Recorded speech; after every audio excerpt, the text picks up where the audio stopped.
You're doing something small that looks harmless. Answering a message you don't want to answer. Sending money you already regret. Staying quiet when your body is telling you to leave. You don't call it fear. You don't call it avoidance. You give it better names. Love. Loyalty. Being a good person. And that's the first problem.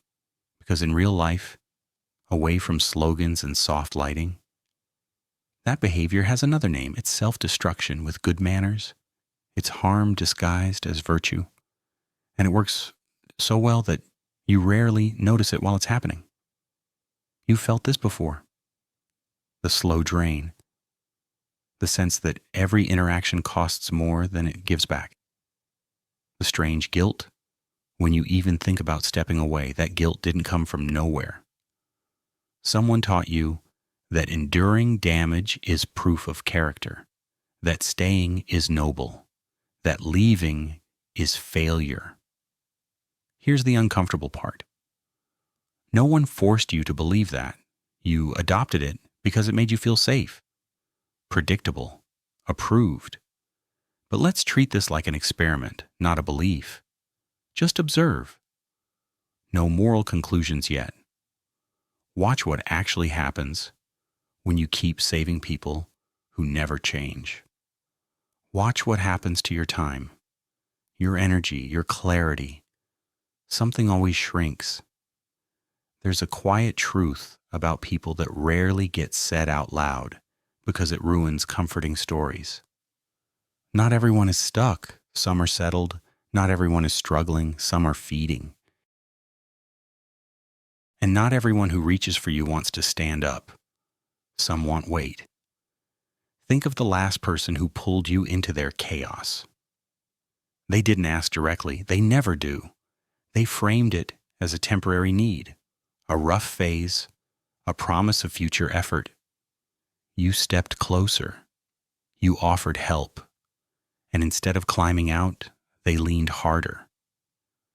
That moment matters more than you think, because it reveals a pattern. There are people who don't want solutions. Solutions end the attention. They want proximity, access, a place to rest while someone else carries the cost. You recognize them instantly, even if you pretend you don't. The crisis never resolves. The apology never leads to change. The story is always urgent, always emotional, always unfinished. And somehow you are always involved. Here's the micro truth most people avoid. If your help makes someone weaker over time, it isn't help. It's fuel. This isn't about judging them. That's noise. This is about distinguishing survival from self-sacrifice, freedom from comfort, clarity from familiar pain. So let's shift the frame. Stop asking, am I being kind? Start asking something colder. What is this producing? Look at outcomes, not intentions. Look at patterns, not promises. Because a strategy that only works when everyone is good will fail in a world that isn't. And you already know that world. You live in it. There's value here if you're willing to use it. Learning where compassion ends and responsibility begins doesn't make you cruel. It makes you precise. Precision saves energy. Energy changes trajectories. But here's the open question I want you to sit with.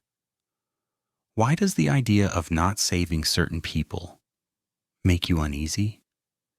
Is it really about them? Or about the identity you're afraid to lose? We're not finishing that thought yet. Because the next step isn't emotional, it's structural. There are specific patterns of people who turn your empathy into leverage. And once you can see those patterns, you stop drowning quietly. This isn't about becoming harder. It's about becoming harder to use. And the most important part of that shift hasn't been said yet. You're exhausted in a very specific way. Not tired from work. Not tired from effort. Tired from giving. From stepping in. From being the one who absorbs the damage so others don't have to. You tell yourself it's strength. You tell yourself it matters. But notice what keeps happening afterward. You're left empty and strangely replaceable. That's not an accident. If you're the person who always gives and somehow always pays, stay with me. Not because this will comfort you. It won't. Because once you notice what's actually happening, you can't unsee it. And that changes how you move forever. Here's a simple observation. Watch who benefits when you rush in. Not what they say, not what they promise. Watch the result. Some people stabilize after help. Others reset the crisis clock. Same chaos. New day, same you. That pattern is personal, whether you admit it or not. Here's the uncomfortable truth most people avoid touching. You weren't chosen because you're strong. You were chosen because you're available, because you don't enforce cost, because you confuse usefulness with worth. So let's not call this a belief. Let's run it as an experiment. For a moment, ignore stories, ignore intentions. Just track resources, energy, time, focus, power. They don't regenerate on demand. When they're gone, they're gone. Now a simple split, essential versus noise.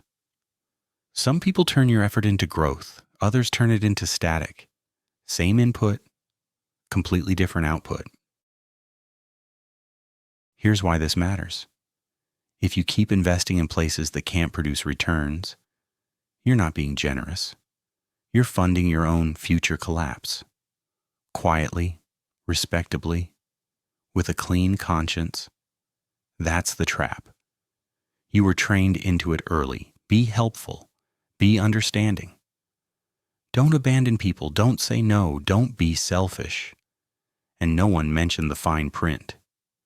That these rules only work in environments where responsibility exists on both sides. Remove that, and the rules turn against you. Picture something concrete. A ship at sea, limited space, limited supplies, limited time before the storm hits. Every person you bring on board changes the math. Some help stabilize the ship. Others punch holes and call it bad luck. If you let everyone on, the ship doesn't become kind. It sinks. And the people who could have survived go down with it, including you. Here's the frame shift. This isn't about morality, it's about load management. Survival versus sentiment.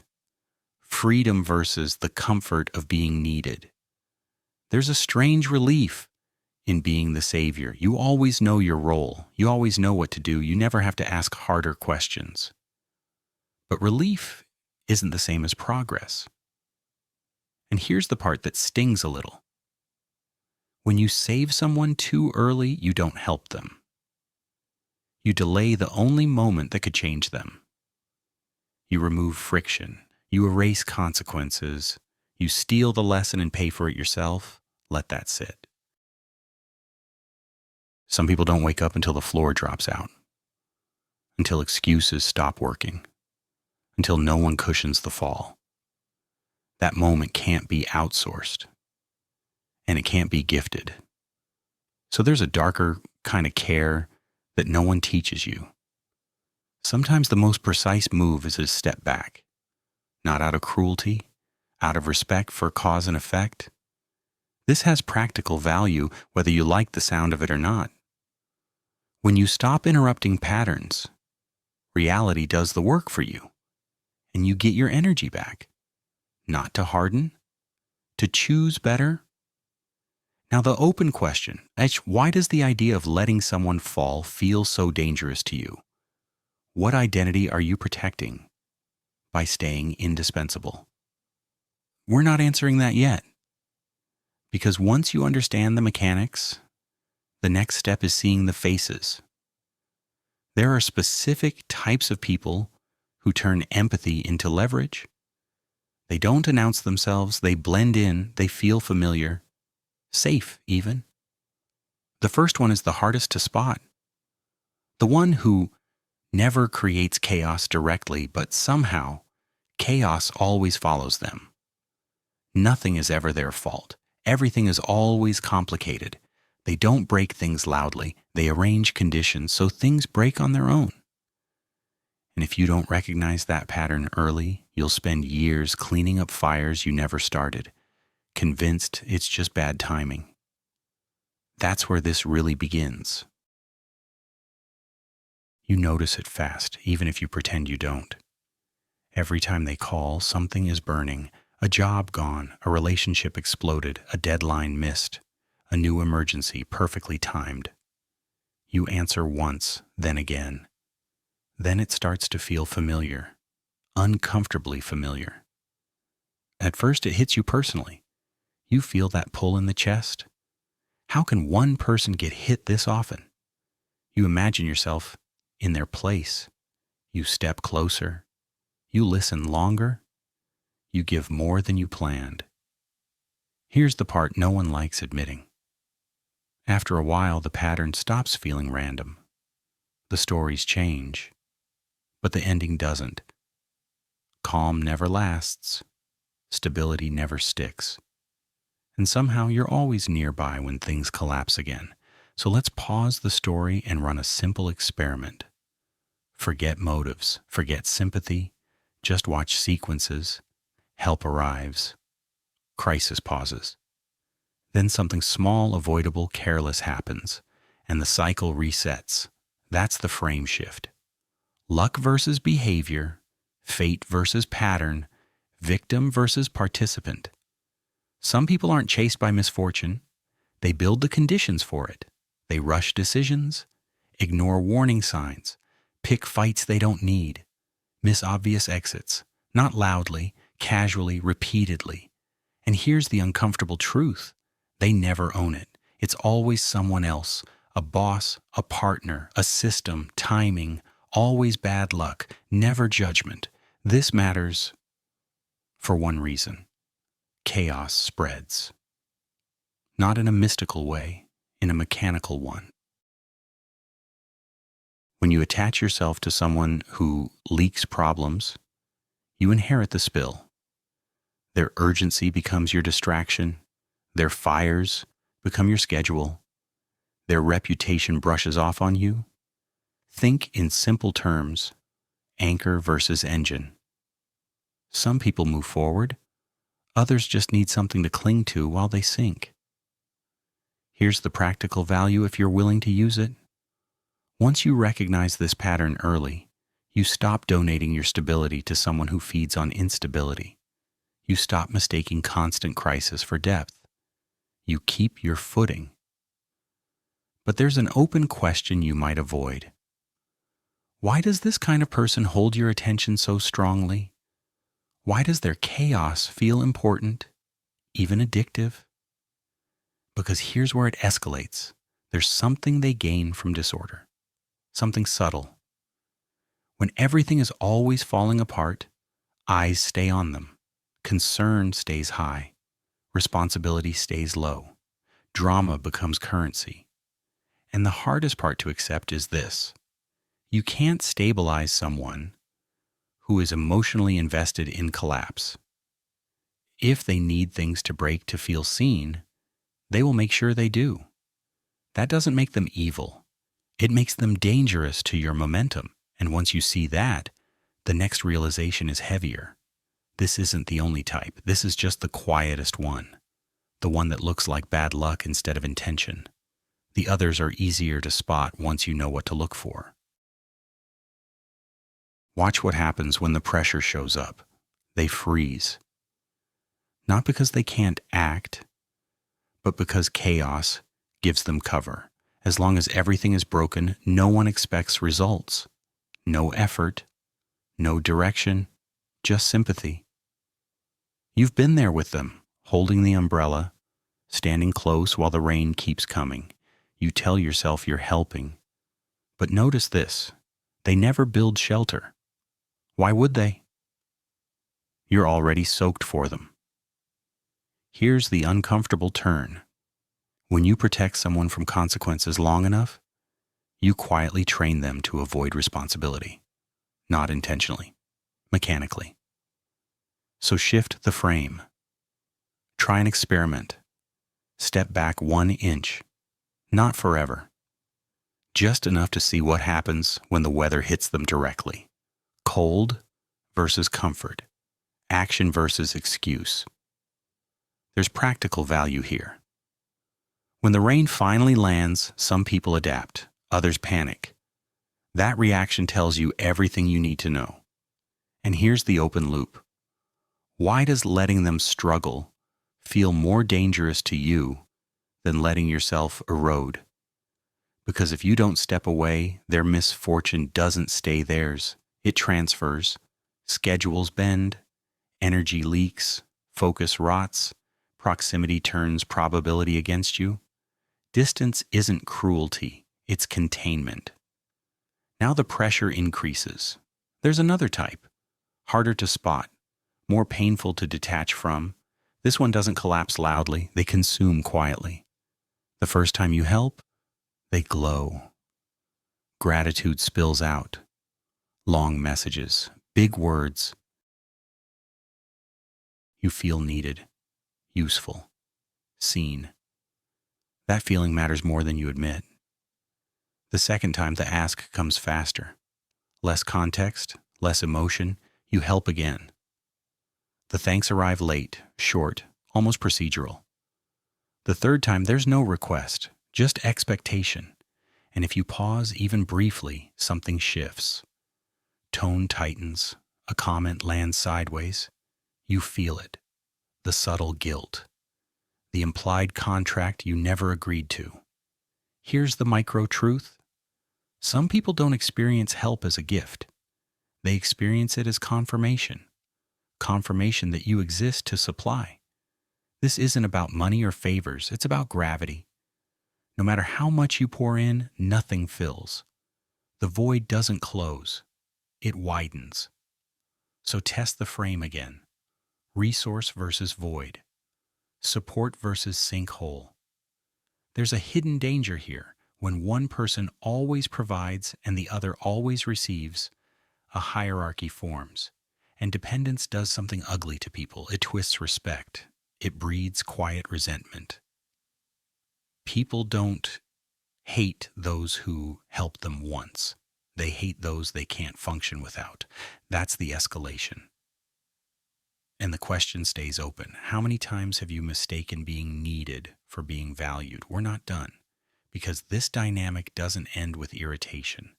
It ends with blame. And the next type takes it even further. There's a moment you rarely look at directly. You feel it in the room before you hear it in words. A pause. A shift in tone. A joke that lands a little too sharp. It comes from someone you've helped. Someone who knows your story. Someone who smiles while doing it. That reaction hits close because it's personal. You gave them time, money, leverage. And somehow instead of closeness, there's something colder formed underneath. Here's the uncomfortable truth. Your strength doesn't inspire everyone. For some people, it exposes something they've been avoiding. Your ability to stand on your own highlights their refusal to do the same. And that contrast hurts. So they take what you offer. Freely, repeatedly, and quietly, resentment grows. Not because you harmed them, because you reminded them of what they are not. You've seen this pattern if you're honest. The ones you carried the longest are often the first to question your motives when you're not in the room. The gratitude fades. The stories change. You become controlling, arrogant, cold. The rewrite starts. So let's change the frame. No labels, no judgment, just a test. Offer less. Say no once, something small, nothing dramatic. Watch the reaction. This is where the signal appears. Healthy people adjust. They respect the boundary. They stay the same, but others don't. They punish the pause. Anger surfaces. Guilt gets deployed. Warmth disappears overnight. That reaction tells you everything. comfort versus freedom, respect versus access. Here's the practical value. You don't need long conversations. You don't need explanations. One clean boundary reveals more than years of helping ever did. And here's the open question that lingers. Why does their anger feel like your responsibility?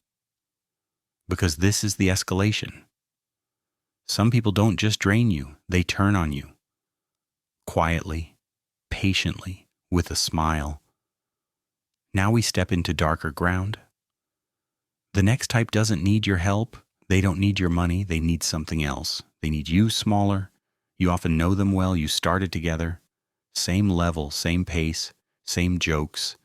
Then something shifted. You grew. You improved. You moved forward.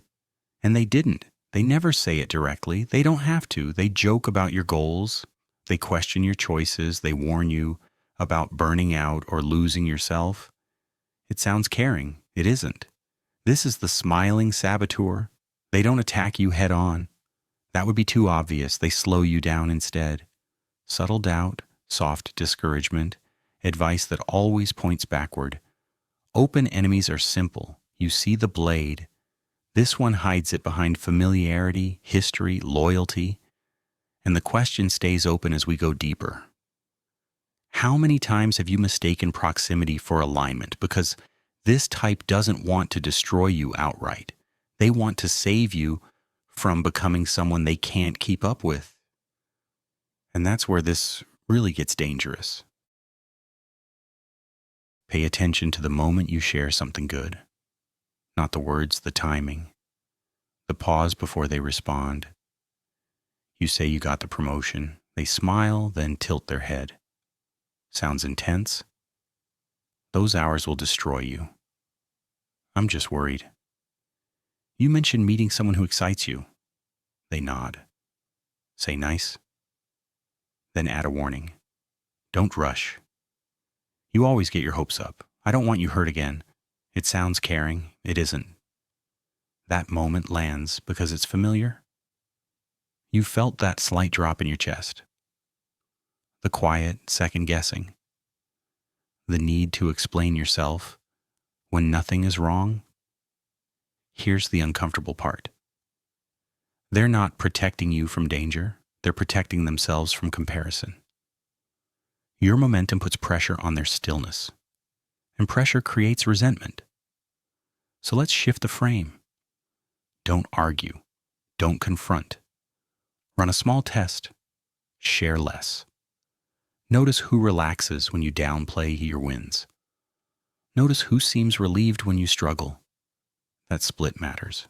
Growth versus comfort. Alignment versus proximity.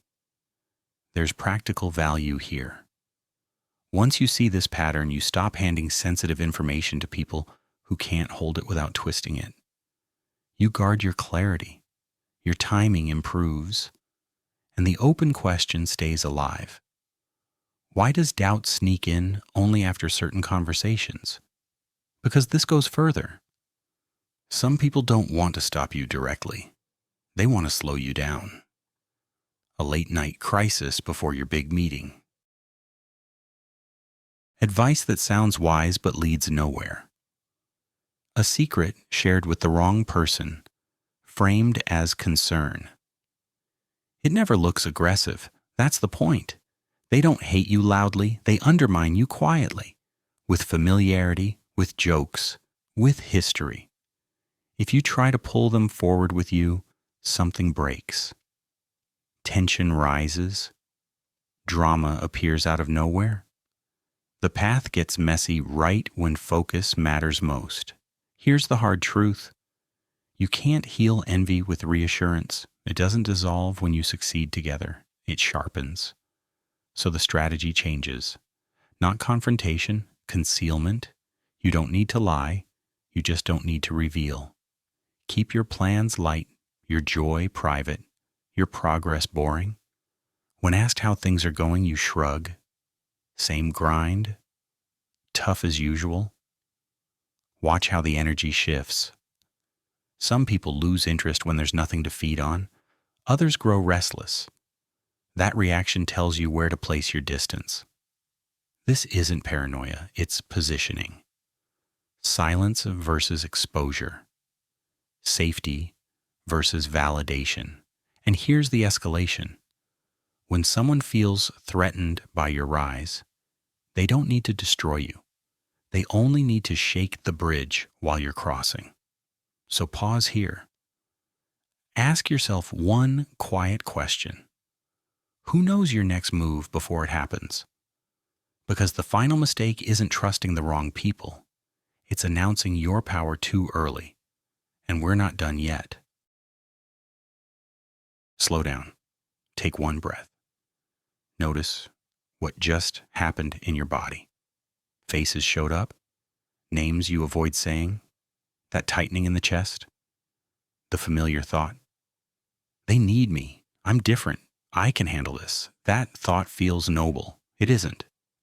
Here's the micro truth. That voice isn't compassion.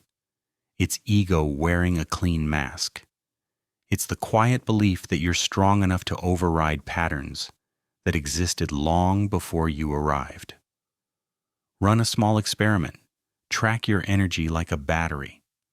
Watch what drains it fast and what restores it slowly. You'll see it. Some connections charge you, others plug into you and never unplug. That split matters. Power versus depletion, reality versus fantasy.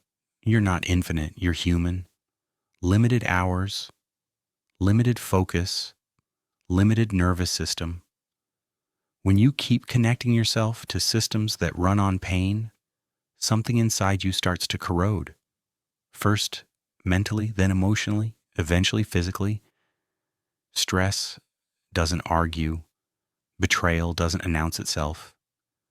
There's practical value in seeing this early. The sooner you stop overestimating your role, the sooner you preserve what actually works in your life. And here's the open question that stays uncomfortable.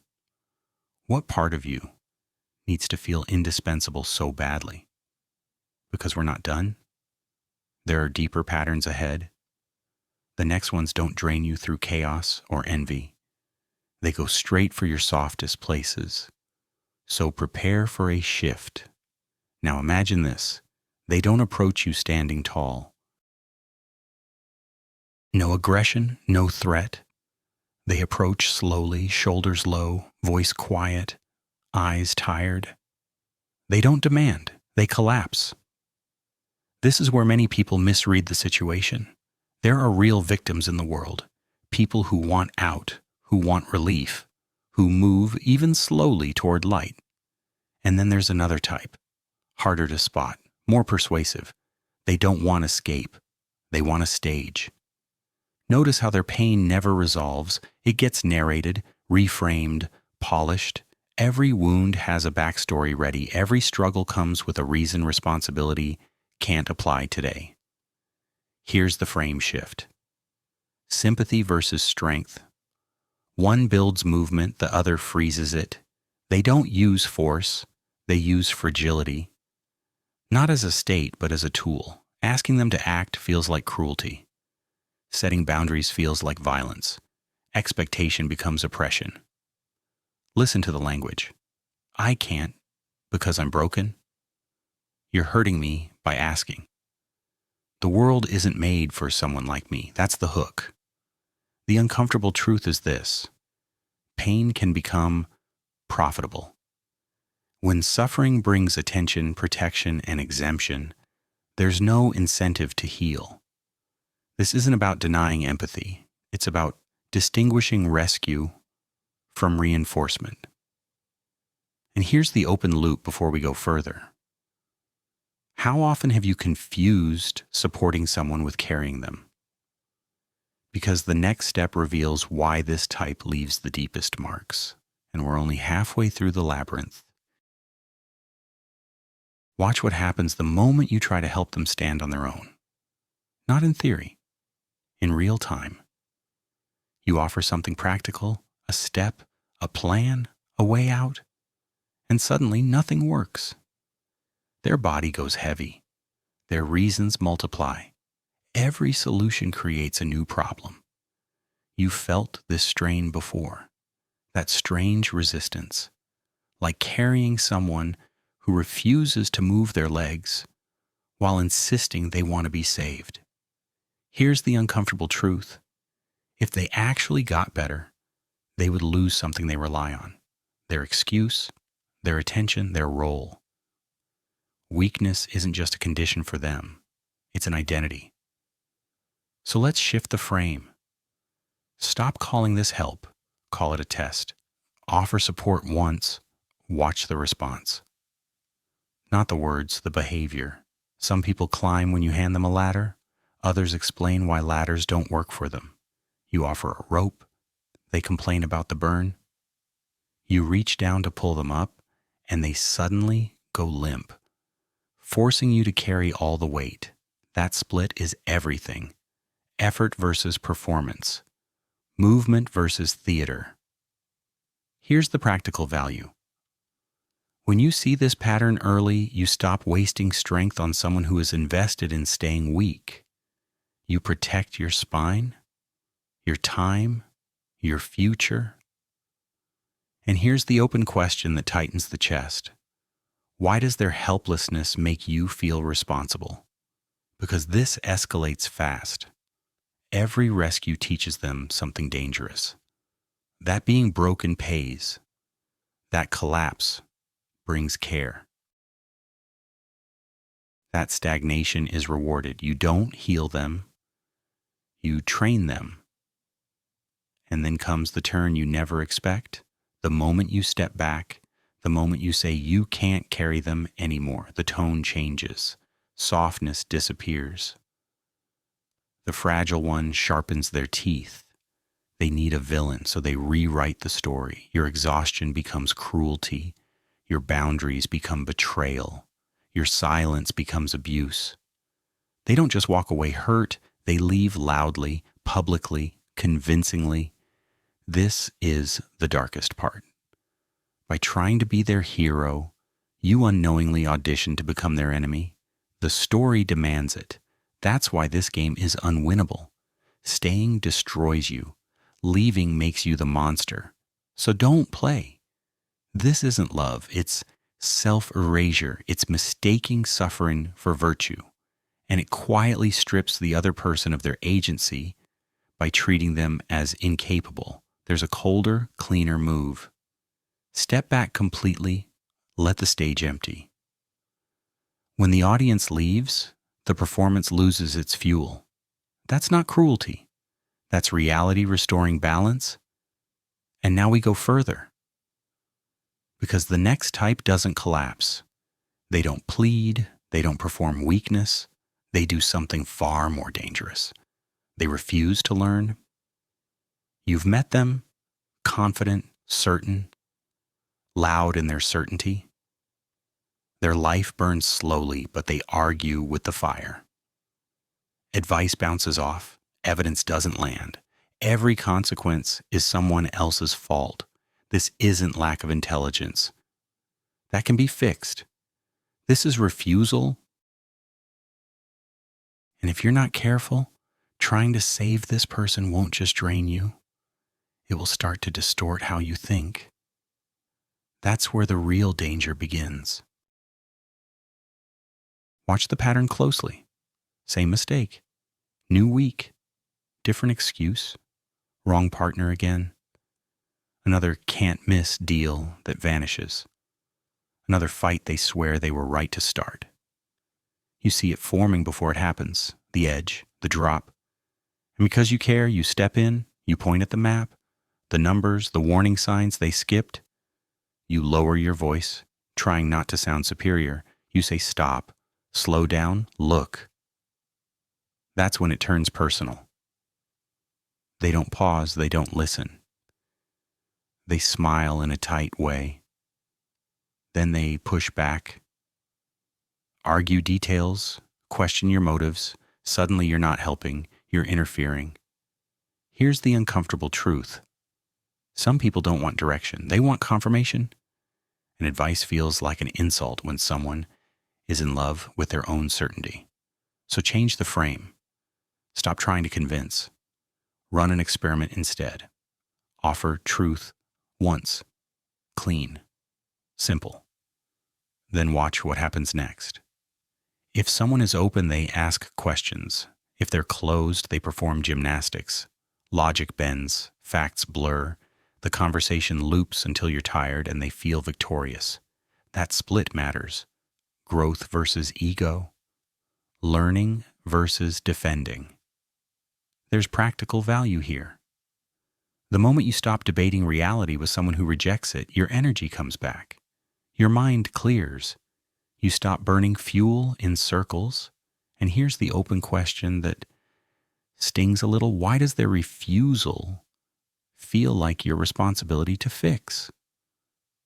Because this escalates. When you challenge their certainty, you become a threat. Not because you're wrong, because you represent the possibility that they are. And that's unbearable for them. So they push harder, mock your intelligence, call you negative, condescending, closed-minded. Anything to avoid the mirror? If you stay, the arguments never end.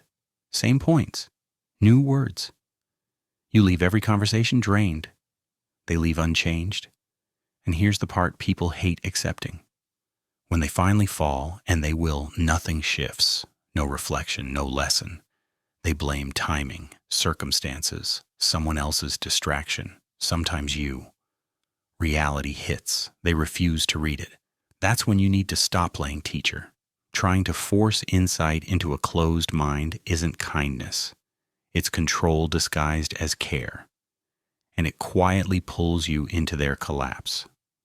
So the strategy changes. Less heat, less noise, silence. When they speak, you don't correct. You don't argue. You don't rescue. You nod. Say interesting. And step back. Because reality doesn't debate. It doesn't explain. It delivers consequences on schedule. And here's the final open loop as we move forward. What would happen if you let reality do the teaching instead of sacrificing yourself to the lesson? Because there's still one type left. And this one doesn't fight you. They imitate you. That's where things get truly dangerous. Stay far enough back to see what happens without getting hit by it. Some crashes are lessons you don't need to stand inside to understand. Protect your mind. Don't blunt it trying to cut what was never meant to move. You've felt this before? The drain after another conversation that went nowhere. The strange fog after trying to explain something obvious to someone determined not to hear it. You tell yourself you're being patient, but patience has a cost.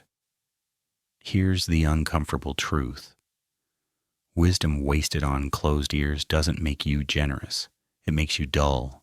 So shift the frame. Stop teaching. Start observing. Save your clarity for people who ask real questions. The ones who can say, I don't know, show me, help me see. That humility's rare. And it's the only soil where insight grows. There's practical value here. When you stop arguing with reality on someone else's behalf, your thinking sharpens again, your edge returns, and the open question lingers. Why do you keep offering guidance where there is no request? Because now we reach the final pattern, the one that hurts the most loyal people the deepest. You already know this story, even if you wish you didn't. They come back again? Same eyes, same voice, same apology. You recognize the script before it starts. Tears, promises, a new plan, therapy, faith, a clean slate. This time is different.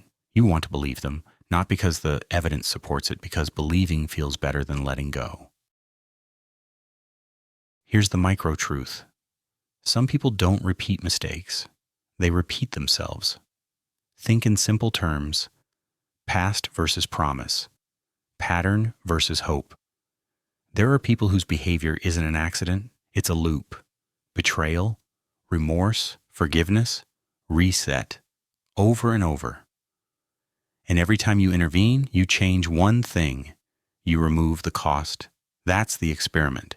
Watch what happens when there are no consequences. Nothing changes. Why would it? When you pull them out after every sting, you don't help them evolve. You scramble the data. You teach them that damage is survivable as long as you're nearby. That trust can be broken without loss. And here's the part that stings the ego. Each time you take them back, something quiet erodes. Your self-respect.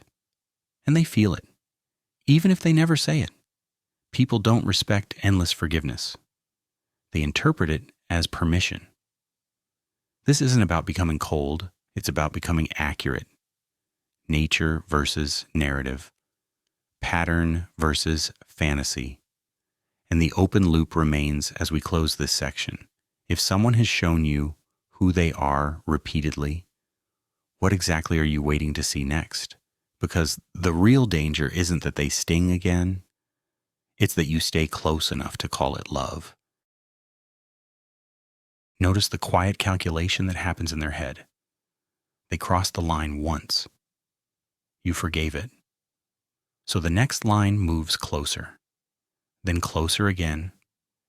Each return rewrites the rules. Not in words, in behavior. You see the good in them. You focus on intent, on potential. But there's something else growing underneath. A shadow that feeds on permission. Here's the uncomfortable truth. Loyalty isn't a moment, it's a pattern. And betrayal isn't an accident, it's rehearsal. So change the frame, stop interpreting, start observing, track actions across time. Not apologies, not promises, just repetition. Good versus familiar, hope versus evidence. There's real value here if you can stomach it. Once you accept that some people don't learn from forgiveness, you stop negotiating with damage. You stop bleeding slowly. And the open question tightens. Why do you believe? Distance can fix what proximity already proved broken. Because with this type, distance doesn't work. Here's the hardest move you'll ever make. You don't fade out. You don't downgrade. You don't stay civil. You cut clean. No access, no updates, no return path. It hurts, not like disappointment, like amputation, like losing something that feels attached to you. But look closer. That limb is dead weight. Leave it on and the poison spreads. Keep it long enough and it reaches places you can't afford to lose. This isn't cruelty, it's triage. You can't reform someone whose nature runs on betrayal. You can only stop standing close enough to be hurt again. Believe people the first time they show you who they are. Not because you're cynical, because you're precise. And here's the part that stings your identity. When you stop projecting your conscience onto someone without one, things get very quiet, very clear. Now you see them. Not as villains, as patterns. 6 of them, different faces, same outcome. You recognize them in your messages, at your table, in old loyalties that now feel heavy. And that weight isn't fear, it's awareness. This path will cost you reputation with the weak. You will be labeled cold, selfish, calculated, good. Those words are noise. What matters is function. What they call selfishness is self-preservation. What they call coldness is clarity. This is the final shift. You stop being the savior, the one who jumps into fire and burns to keep others warm. You become something else. You build a structure that stands without bleeding, a fixed point, a signal. You shine. You don't chase. Those who want to live will move toward the light. Those who want to sink will choose the dark. And the structure remains. Picture the moment you stop replying. Not dramatically, just quietly. No rescue plan. No long explanation. You close the door and sit down. The room feels unfamiliar at first. That feeling is personal. You've been carrying weight that wasn't yours for so long that stillness feels wrong, almost dangerous. Here's the uncomfortable truth. You were never responsible for fixing other people. You were responsible for not letting yourself sink while trying. So change the frame. Treat this like a recovery experiment. Remove yourself from the constant emergencies, the endless fixing, the emotional debt. Watch what happens over weeks, not days. Something shifts. Your energy comes back first, then your time stretches. Anxiety loosens its grip. Money stops leaking, sleep deepens. Your body responds before your mind catches up. That contrast matters. Drain versus stability. Chaos versus control. There's practical value here. When you stop pouring yourself into places that can't grow, you finally have something to invest. And this time, the return compounds. You start choosing differently. You help fewer people, but the right ones. The ones who listen, the ones who act, the ones who don't collapse when you step back. That's power. Not endurance, not martyrdom, precision. And here's the open question that lingers beneath the calm. Why did suffering ever feel like proof of goodness? Because as the noise fades, something else appears. Silence. No one pulling. No one needing. Just you. And that's where the final test waits. Without distractions, you're left alone with yourself. No savior role. No emergency to solve. Just the mirror. And here's the risk most people never take. You might realize the person you kept trying to rescue out there was a reflection. A part of you that stayed unhealed. A weakness you outsourced instead of facing. That realization doesn't attack. It sits quietly, heavy, honest.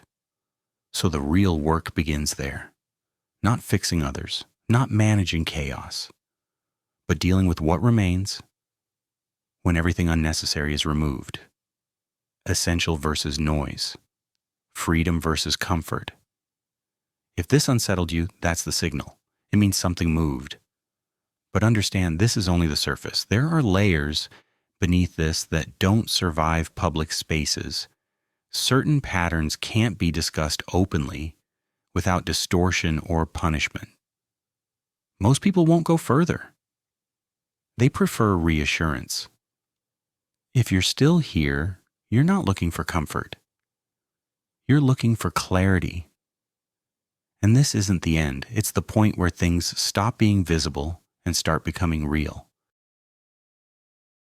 There's a moment right after this ends where you decide nothing. You just sit there. Cursor still. Mind active. That pause matters. Because what's hidden isn't louder. It's quieter. Less explained. Less softened. Most people don't want that. They want something they can nod to and forget. So shift the frame. Don't think of this as content. Think of it as access, a controlled environment where things aren't cleaned up for mass approval, where patterns are named without apology. There's practical value here if you're serious. When information stops being filtered for comfort, your decisions get sharper. Your tolerance for noise drops. You stop confusing popularity with truth. And here's the open question you're already answering by staying. Are you actually curious or just entertained? Most will close this and move on. That's expected. The deeper material isn't designed for crowds. It never works that way. If you want what isn't visible here, you know where the door is. Step through it. Or don't. Either way, the difference between those two choices compounds faster than people think.